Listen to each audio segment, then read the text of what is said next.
열왕기상 17장 8에서 16절입니다. 열왕기상 17장 8에서 16절 제가 세번역 성서로 봉독해 드립니다. 주님께서 엘리야에게 말씀하셨다. 이제 너는 시돈에 있는 사르밧으로 가서 거기에서 지내도록 하여라. 내가 그곳에 있는 한 과부에게 명하여서 네게 먹을 것을 주도록 일러두었다. 엘리야는 곧 일어나서 사르밧으로 갔다. 그가 성문 안으로 들어설 때에 마침 한 과부가 땔감을 줍고 있었다. 엘리야가 그 여인을 불러서 말하였다. 마실 물을 한 그릇만 좀 떠다 주십시오. 그 여인이 물을 가지려고 하니 엘리야가 다시 여인을 불러서 말하였다. 먹을 것도 조금 가져다 주시면 좋겠습니다. 그 여인이 말하였다. 어른께서 섬기시는 주 하나님께서 살아계심을 두고 맹세합니다.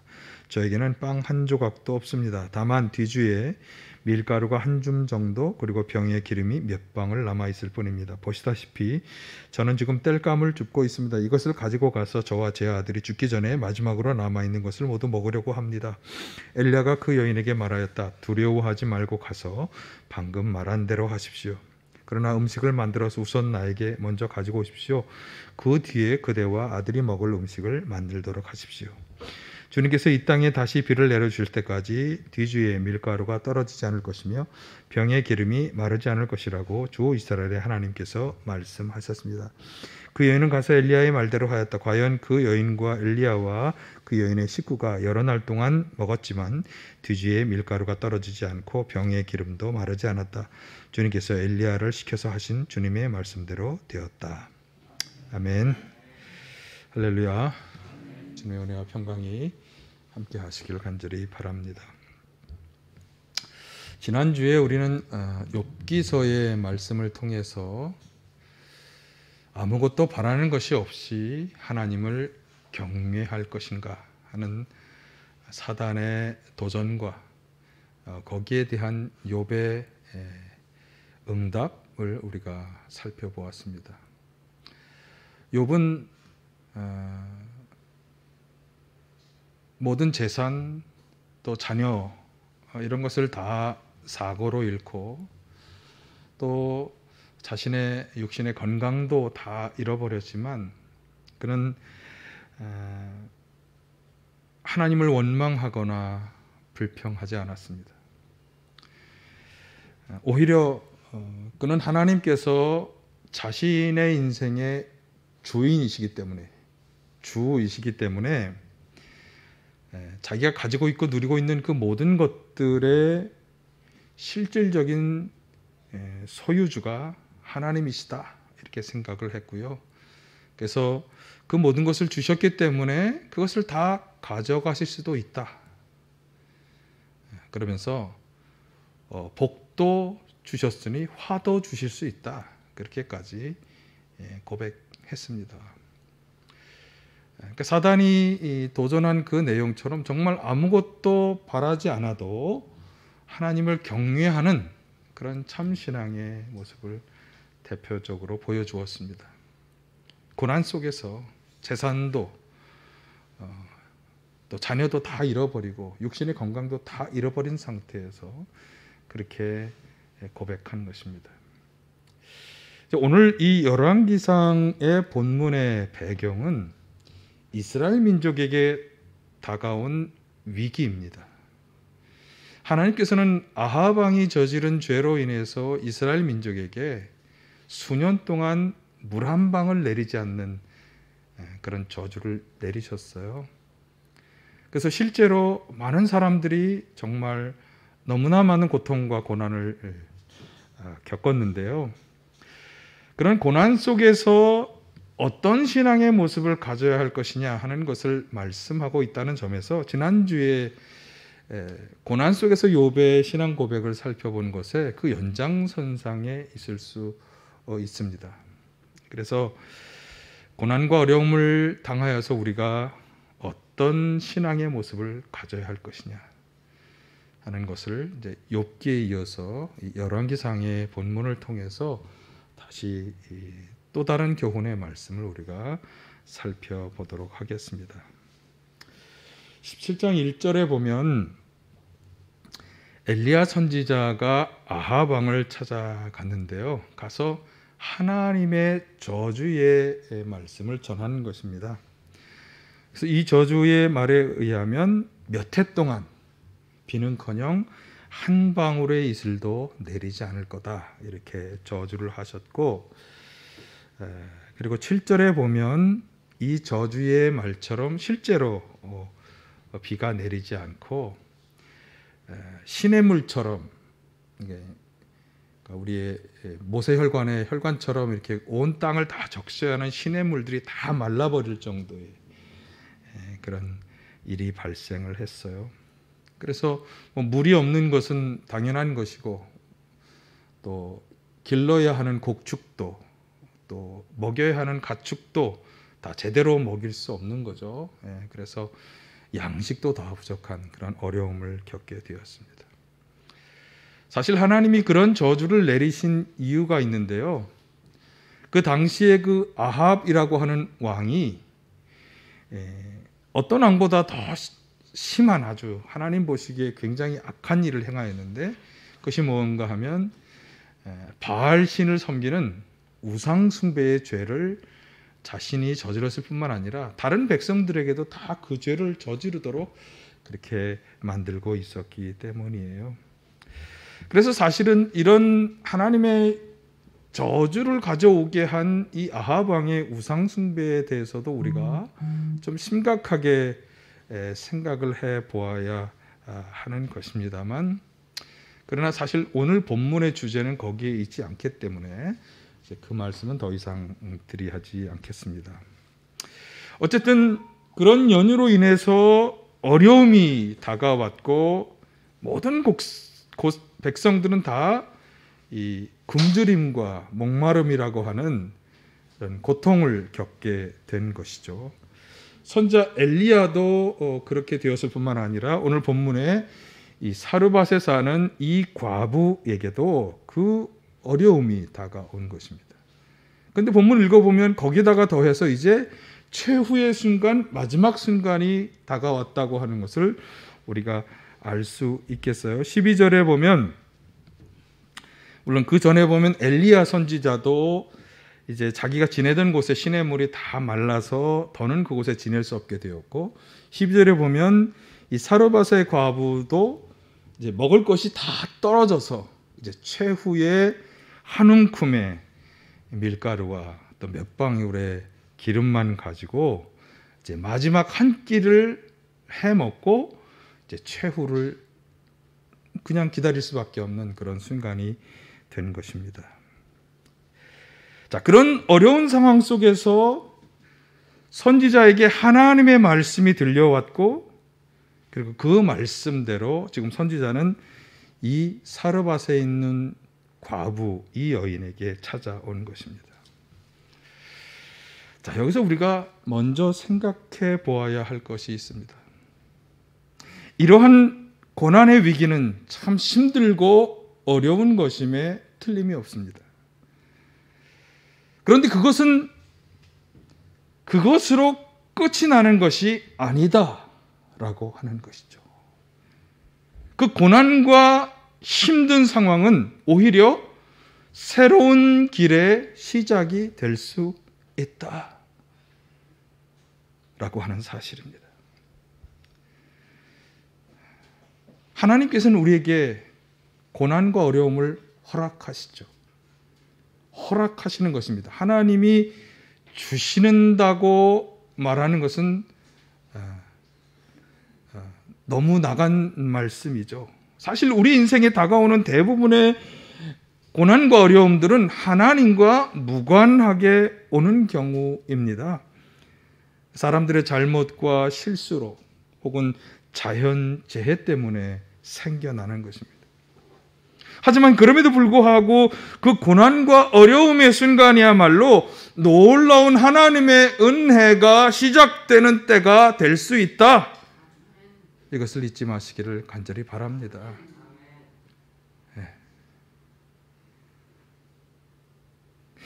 그래서 오늘 본문에 이렇게 물이 없어 도저히 견딜 수 없고 굶어 죽게 된 바로 그 순간에 이 새로운 길, 놀라운 은혜가 시작되고 있습니다. 하나님께서 선지자에게 말씀하심으로 하나님은 당신의 일을 시작하신 것입니다.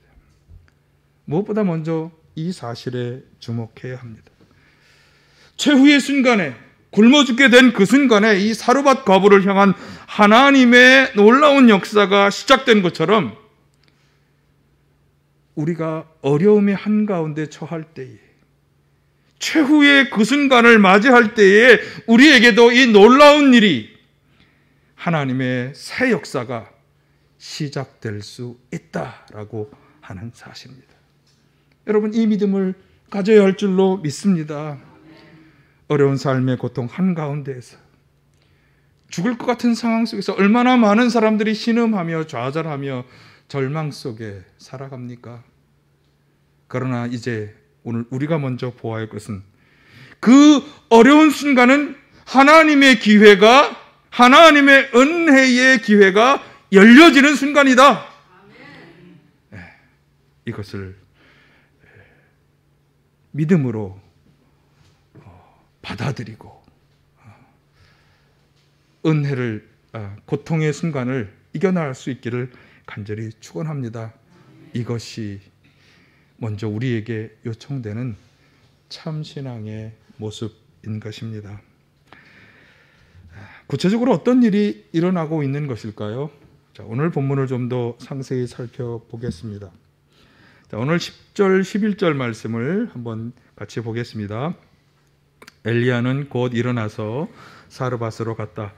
그가 성문 안으로 들어설 때에 마침 한 과부가 땔감을 줍고 있었다. 엘리야가 그 여인을 불러서 말하였다. 마실 물을 한 그릇만 좀 떠다 주십시오. 그 여인이 물을 가지러 가려고 하니 엘리야가 다시 여인을 불러 말하였다. 먹을 것도 좀 가져다 주시면 좋겠습니다. 그 전에 이제 하나님께서 엘리야에게 사르밧에 있는 과부에게로 가라 이렇게 말씀하시는 장면이 있고, 그래서 그 말씀에 따라서 지금 사르밧에 있는 이 과부에게로 가서 그녀에게 물과 음식을 요구하는 장면이 되겠습니다. 그러면 엘리야 선지자는 자기도 시냇물이 다 말라버려서 그럴 정도로 가뭄이 심하다고 하는 것을 알고 있는 그가 이 사르밧의 과부, 이 여인의 형편이 힘들고 어려울 것이라는 것을 몰랐을까요? 그렇지 않겠죠. 가뭄을 겪는 대부분의 사람들처럼 이 과부도 지금 굉장히 힘들고 어려운 상황이라는 것을 선지자는 모르지 않았을 것입니다. 그러나 그럼에도 불구하고 그는 그녀에게 물과 음식을 요구하고 있습니다. 왜냐하면 8절 9절에 보시면 하나님께 그렇게 하도록 지시를 받았기 때문이에요. 자, 여기서 엘리야 선지자가 취하고 있는 이 태도에서 우리가 먼저 주목해야 할 것이 하나 있습니다. 우리가 사람을 이해하는 것, 사람을 불쌍히 여기는 것과 우리가 취해야 할 믿음의 행동은, 믿음의 길은 다를 수 있다라고 하는 사실이에요.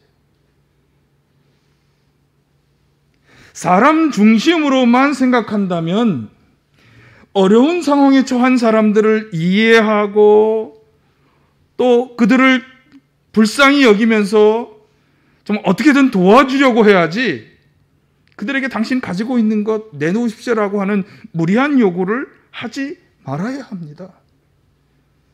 사람 중심으로 생각하면, 상황 중심으로 생각하면 그렇습니다. 그러나 우리가 잊지 말아야 하는 것은, 우리의 신앙은 사람 중심적이 되어서는 안 된다라고 하는 것입니다. 무엇 중심? 사람 중심의 신앙은 우리의 신앙이 아닙니다. 그러면 우리의 신앙의 중심은 사람이 아니라 하나님이시죠. 하나님 중심이어야 하고 우리는 하나님께 순종하는 믿음이어야 합니다. 어느 사람에게가 아니라, 어느 상황에게가 아니라. 그래서 다가온 어려움과 고난들은 인간들의 실수와 잘못 혹은 자연재해 때문이지만 그 어려움과 고난을 뚫고 이기고 극복하게 하실 수 있는 분이 누구냐? 누구입니까? 하나님 뿐이시기에 우리는 하나님을 신뢰하고 그분께 순종하는 것을 우선해야 하는 것입니다. 그리고 나서 그 다음 행동을 취할 수 있겠죠. 지금 이 엘리야 선지자가 취하는 행동이 바로 그런 행동입니다. 그녀는 그녀 가족의 불쌍한 처지를 알았습니다. 저들을 이해하고 긍휼히 여겼을 것입니다. 그러나 그는 하나님의 말씀을 들었고 하나님께서 역사해 주실 것을 믿는 믿음으로 하나님의 말씀에 순종하여 그녀에게 이 요구를 한 것입니다. 여기서 우리가 또 하나 중요하게 보아야 하는 것은 엘리야를 통한 하나님의 요구입니다. 13절에 보면 엘리야가 그 여인에게 말합니다. 두려워하지 말고 가서 방금 말한 대로 하십시오. 그러나 음식을 만들어서 우선 나에게 먼저 가지고 오십시오. 그 뒤에 그대와 아들이 먹을 음식을 만들도록 하십시오. 자, 보십시오. 그녀에게 남은 것이라고는 한 움큼의 밀가루, 몇 방울의 기름. 그래서 이제 아들과 자신이 딱 한 끼 먹을 그런 빵을 만들어서 먹고 이제 죽기만을 기다리겠다라고 하는 그 말씀을 들었어요. 그럼에도 불구하고 지금 선지자는 마지막 남아있는 최후의 것을 자신에게 먼저 가져오라. 이건 선지자의 말이라기보다 선지자를 통한 하나님의 요구입니다. 어떤 요구입니까? 마지막 최후의 것까지를 포기하고 자신에게 드릴 것을 요구하시는 것입니다.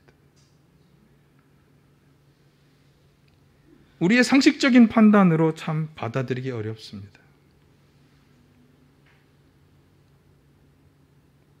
어떤 분들은 아마 이렇게 생각하실 수 있겠어요. 오늘 추수감사절 헌금 봉투를 주보에 끼워놓은 걸 보면서 아니 참 이렇게 어려운 시기에 굳이 또 그런 감사절기를 해야 됩니까? 또 헌금을 바치라고 이렇게 봉투를 끼워 넣어야만 되겠습니까? 그런 마음을 혹시 가지실지 모르겠어요. 그렇다면 한번 오늘의 말씀을 잘 귀 기울여 들으시길 바랍니다. 왜 하나님께서는 이 모자에게 마지막 최후의 것까지를 바치라고 요구하시고 있는 것일까? 이토록 힘든 세상 속에서 살아가고 있는 사람들에게 빨리 그 모든 어려움을 헤아려 주시고 은혜와 축복을 베풀어 주시지 않고 오히려 왜 최후의 것 그것까지를 바치라고 하시는 것일까? 왜 최후의 것까지를 드릴 수 있는 결단을 요구하시는 것일까? 왜 우리는 이 어려운 시기에 추수감사절이라고 하는 감사절기를 지켜야 하는 것일까? 왜?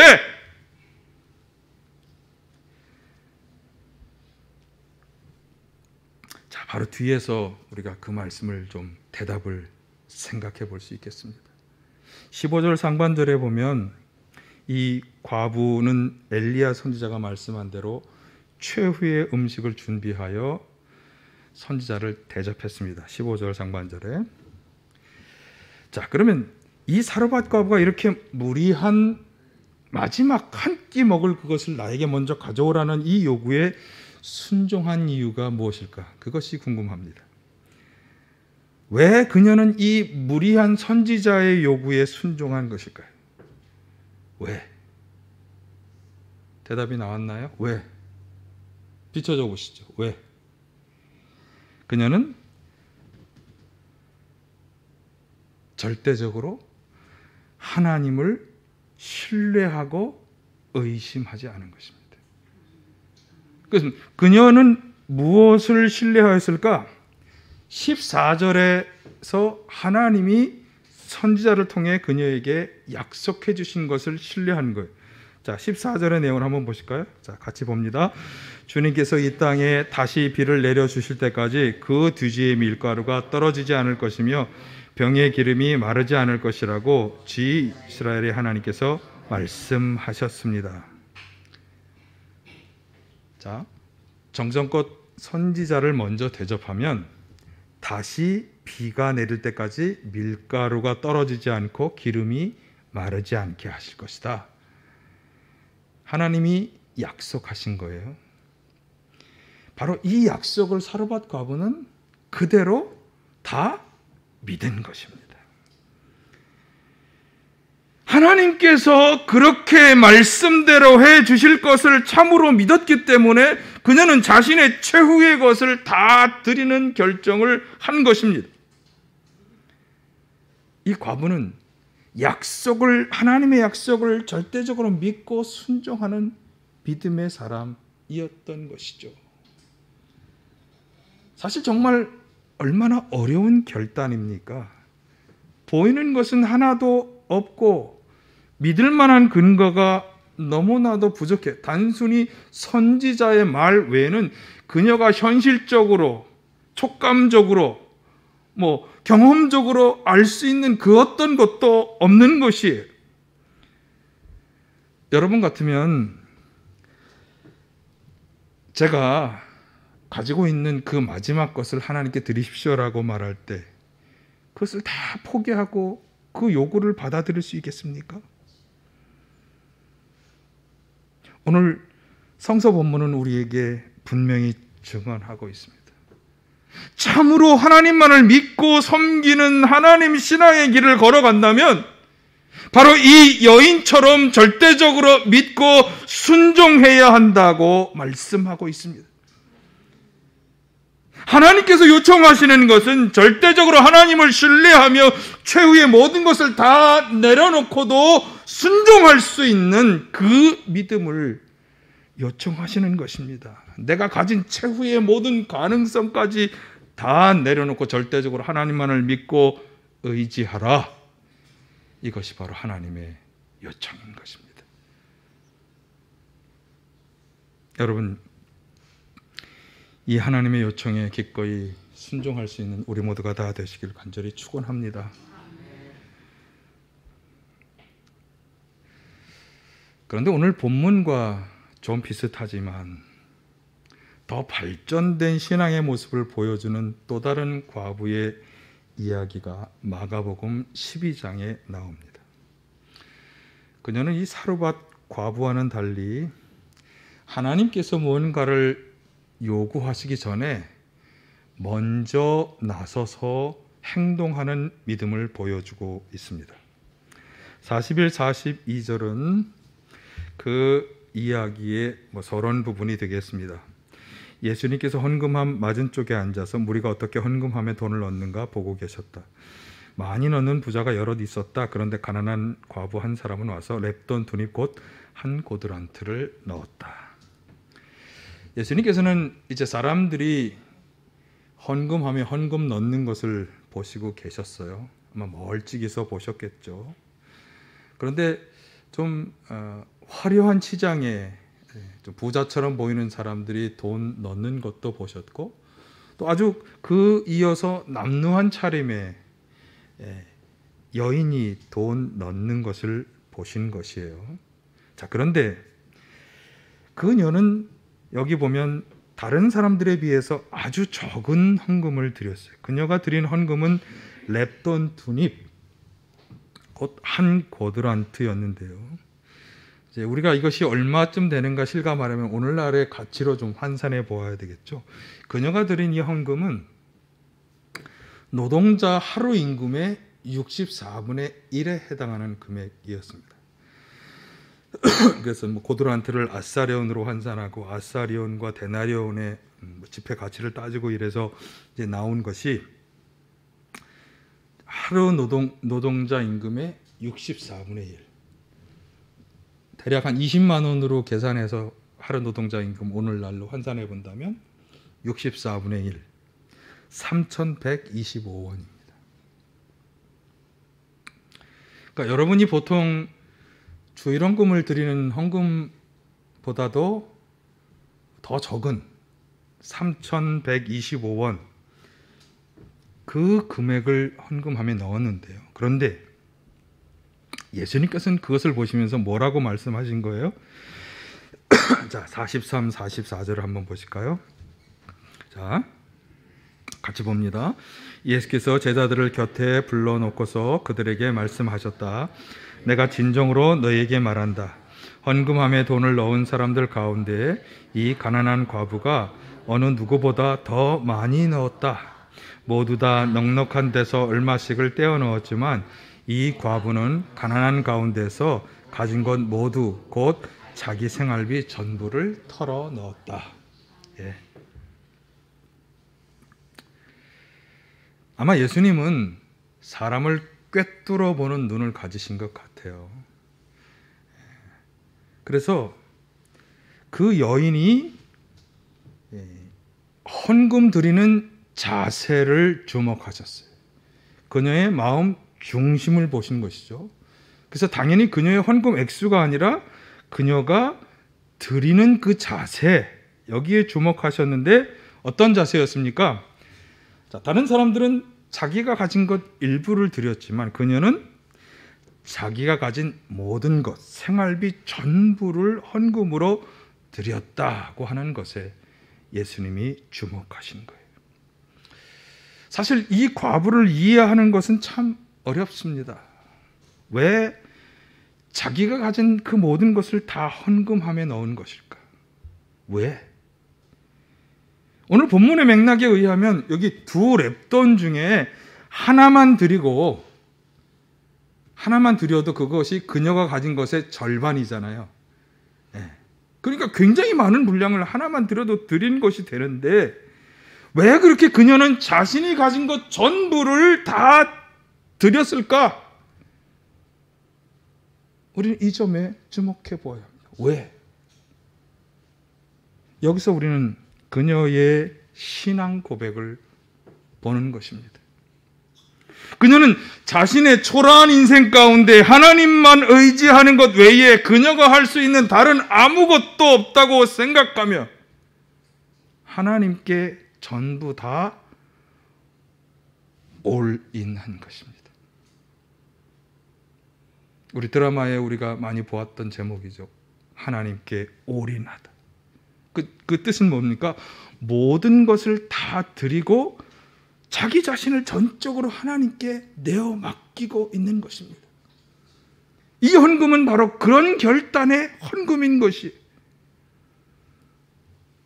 저는 이 과부의 모습 속에서, 오늘 이 마가복음에 있는 이 과부의 모습 속에서 엘리야 선지자를 통해 사르밧 과부에게 주님께서 최후의 것을 내어놓을 것을 요구하셨던 그 요청이 무슨 요청이었는가를 깨닫게 되었습니다.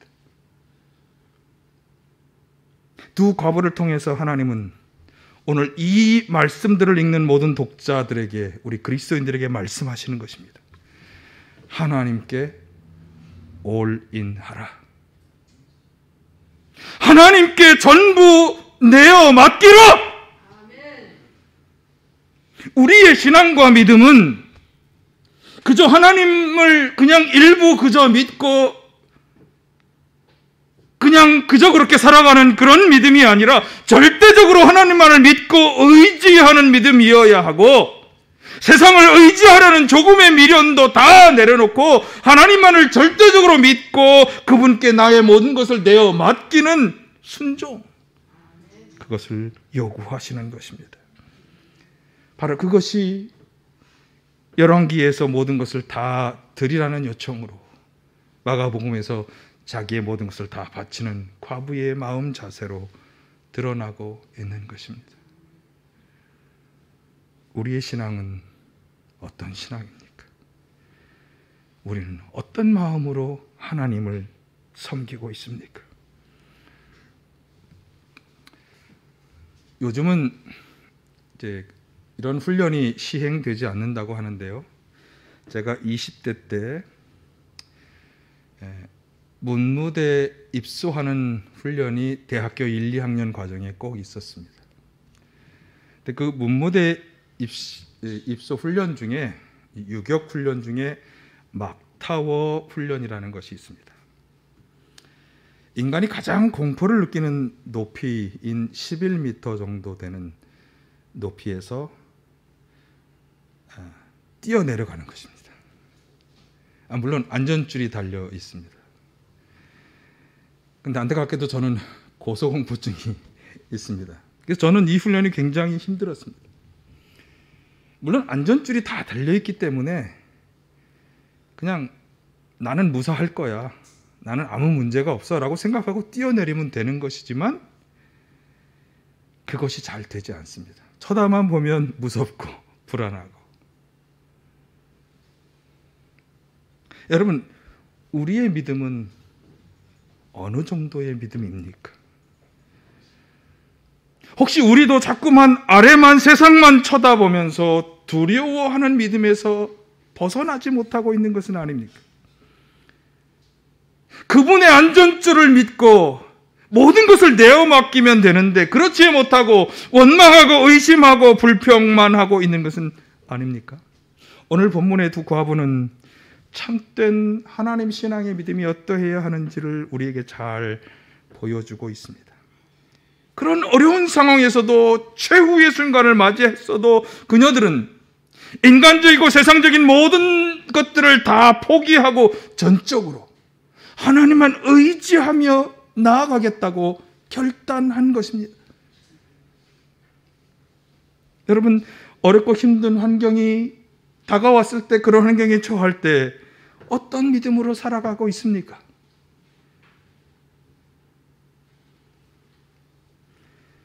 혹시 아직도 내가 가지고 있는 이것들이 뭔가 나에게 할 수 있다고 그것을 믿고 의지하려고 하는 것은 아닙니까? 혹시 아직도 세상만 바라보면서 세상만 의지하면서 세상이 요구하는 것들을 따라가려 하는 것은 아닙니까? 오늘 본문의 두 과부의 신앙과 믿음이 오늘 저와 여러분의 믿음이 신앙이 되시기를 간절히 축원합니다. 하나님만을 절대적으로 믿고 신뢰하면서 기꺼이 나의 모든 것을 그분께 내어 맡기는, 하나님께 올인하는 그런 믿음의 사람이 되시기를 간절히 축원합니다.